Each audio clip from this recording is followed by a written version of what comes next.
Starting a business can be likened to being pregnant and having a baby. Let me show you what that means.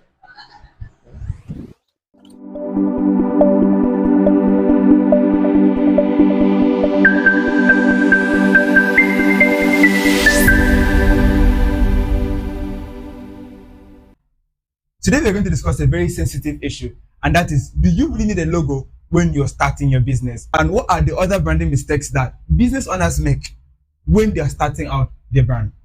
Okay, as a brand strategist and brand designer, a lot of people come to me like, oh, I've started this new business, I want a logo.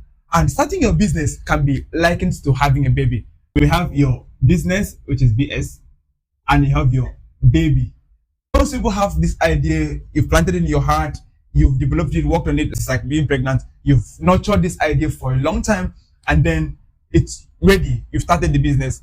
And the first thing you do is you order the product or you learn the skills, as the case might be. Then if you go out into the market, your WhatsApp, you start bombarding your friends, come and buy from me. You post online, I've started my business. You now choose a brand name, whichever name goes, and then you contact a designer, do a logo for me, and you've launched out.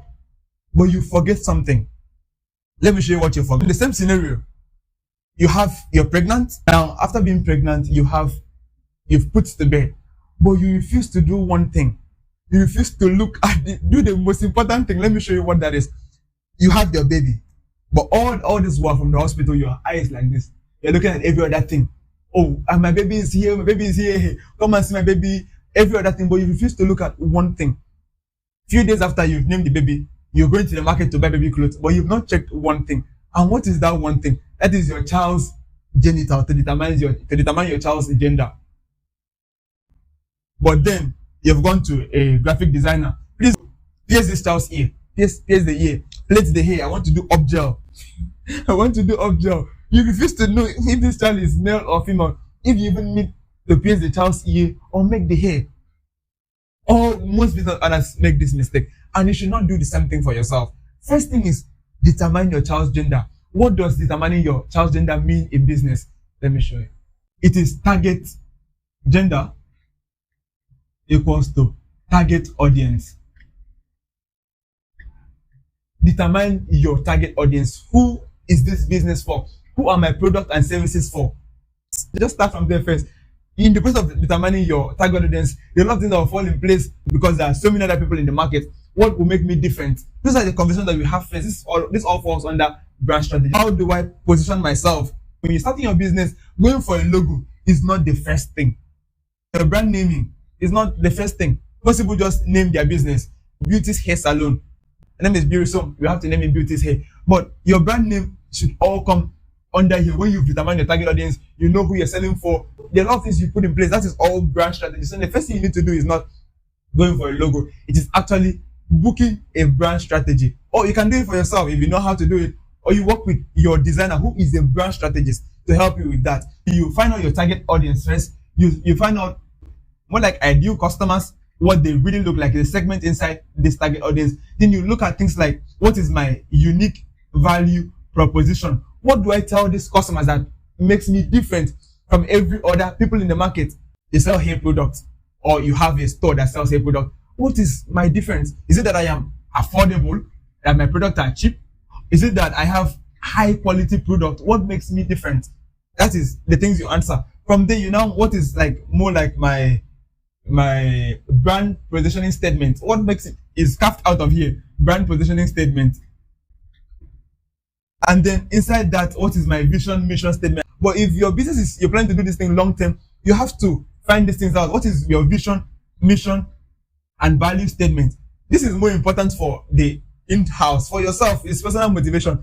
But once you have a vision for your business, that is where we now start talking about branding. Without a vision and mission and value, you're still more like a business. It's just product and service for you. Come and buy and go. There's nothing.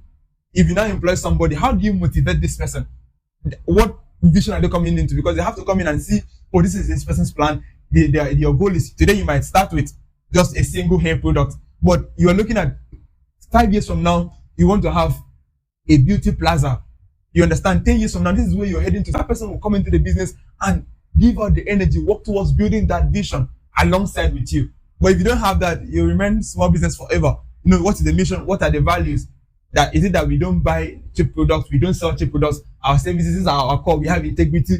These are the things you put in place first. When you are done with this, there are a lot of other informations. This is not all. You analyze a lot of things. This is just a basic for you so you don't get overwhelmed. You now use all this information to fall back to how do I name my business? Now that I know my target audience, how do I present my brand in a way that it communicates with that target audience? Example, if you are all about affordable, this is the way you position your brand, the kind of colors you use, the way your logo is. It just shows that you're flexible. Pink, maybe. I cannot guess it out for you. There's no one size fit all. It's custom based for every business. So the colors you use, they communicate different things. The colors you use, it makes your customers at peace. We want somebody that has little money, low budget, can see and affiliate to the brand. Let's say you're now affordable and you now go to use gold, navy blue. Your brand is now looking very pink and it's so bold and rigid. But someone gets more money, someone that has little income, I just feel, oh, this is people are high class, so these people are high quality. I cannot afford them. They just guess because they say you don't get judged by the look, but then people judge by your looks. What they see, oh, these people are like maybe they're for rich people, and you lose your customers. When in reality, your customers are the affordable ones. Then also sometimes you now position yourself looking all standard, high quality, and then a customer comes to you, oh, I want this product. Excuse me, I want this product, and your price is very low. The person feels like, no, I think I'm in the wrong store. There's a story of, I think one of my friend's mom, she used to sell, she's in the fashion design, she sells wrapper, like women clothing, like material, thank you, that's the right thing. He went to a commissioner's house to sell, and then reaching there, the commissioner asked of the price. What is the price of this cloth? She said the cloth was 100,000 naira. The commissioner said, no, okay, he's not buying. She's not buying it. It's too cheap. It's not original. The woman convinced the man said he's not buying it. It's too cheap. That is not original. Months later, she went back and then she upped the price. And the person paid. No negotiation. Thought, okay, nice. Made the transaction. What does that show you? When you know your target audience, you know how to position your brand and how to speak to them. A logo that you are now looking for should come using this information. It gives you a logo that fits to what you want, the vision that you want to build, the color that is being chosen for you.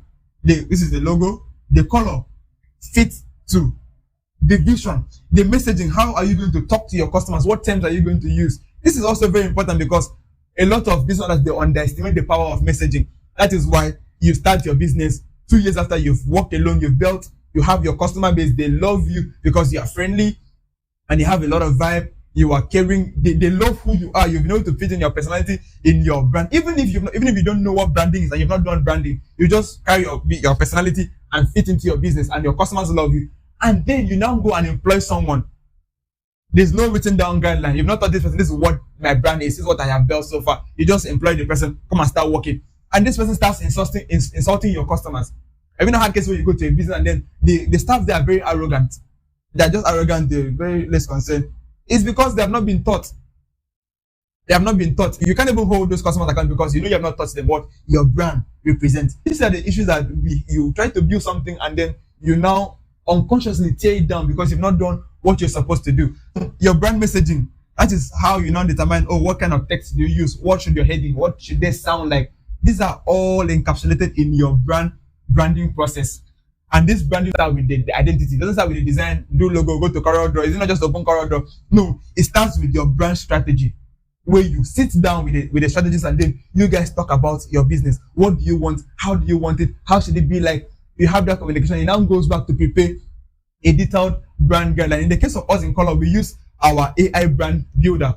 There are a lot of questions here where we ask you about your brand. Even if you don't know, the questions here will open your mind. You see what you should be doing. And then we now start the design later on and execute it on your social media, on your website. That is what branding looks like. The first thing you need is not logo design.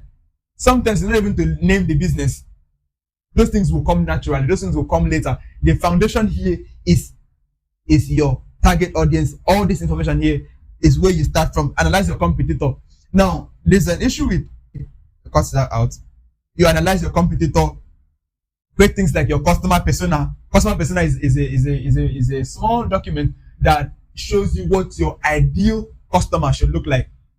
Customer persona. Customer persona. It shows you what your ideal customer should look like, the age, their income size, where they work, the family size, those information. You know them. It feels like so that when you now reach your messaging, when you talk to somebody, example, we help busy moms to build their brand. They can relate. When you start using words like you, when the person reads it, this is for me. It feels very personalized instead of just saying, oh, we buy, we sell. It's too generic. You don't pinpoint anyone. Your customer persona, then you create. We talked about vision, mission statements. Then even the messaging, you define your brand tone. Those things are from this. We can help you define this, knowing which one will be best for you. And also if you're the CEO, cut this part out.